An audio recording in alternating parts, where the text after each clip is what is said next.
Welcome back. Okay, hi. Sorry, long question still at part H and part I for question 5. Okay, first of all, they have a substitution reaction. Okay, building 1O is produced from 1 building. Okay, by a sodium hydroxide. Okay, we first before we answer this, what is the type of mechanism? Okay, so we just draw it out for the A2 and then you'll find out the result. Okay, draw out the reaction. Okay, building one also 4 carbon. Wow, hardworking. CH3, CH2, CH2. Last step, be careful, be careful. Okay, okay. One coral. Okay, one coral. Okay, Cl. Okay. So the hydroxide. Okay, hydroxide. Okay, so it is a minus. So it's a lone pair. So this one. Okay. And then they form an intermediate. Okay. They form an intermediate. Or copy. CH3, CH2, CH2 and C. C are intermediate. Okay.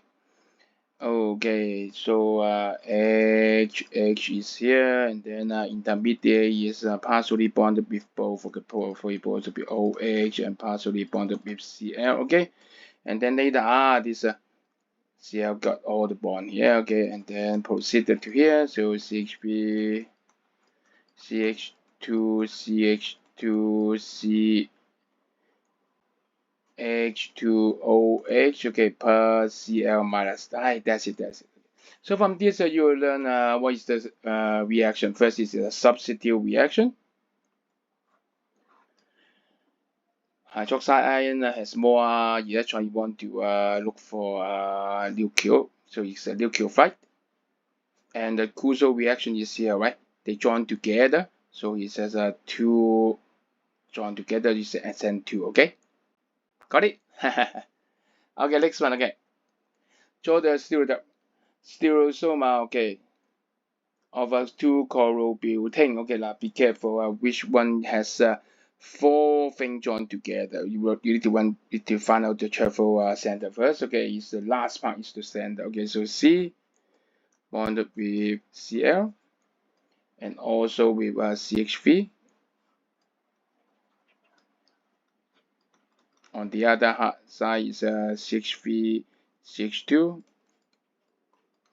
And the fourth one is hydrogen. It's a travel center because it's a 4 different things connected to it. Okay. So what is the anatomy? Is the opposite. Okay.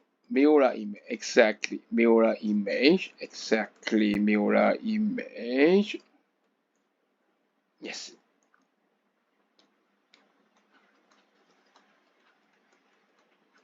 Yes, exactly mirror image. Yes, it's the stereoisomer.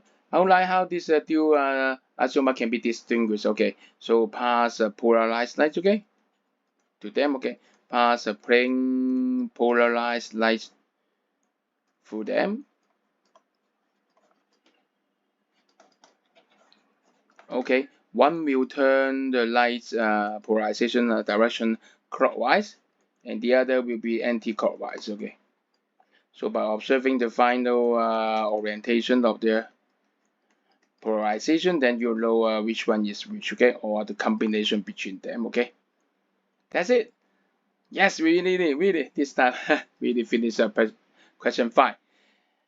Long one, section H and section I, and then we can proceed to question 6. Okay, see you.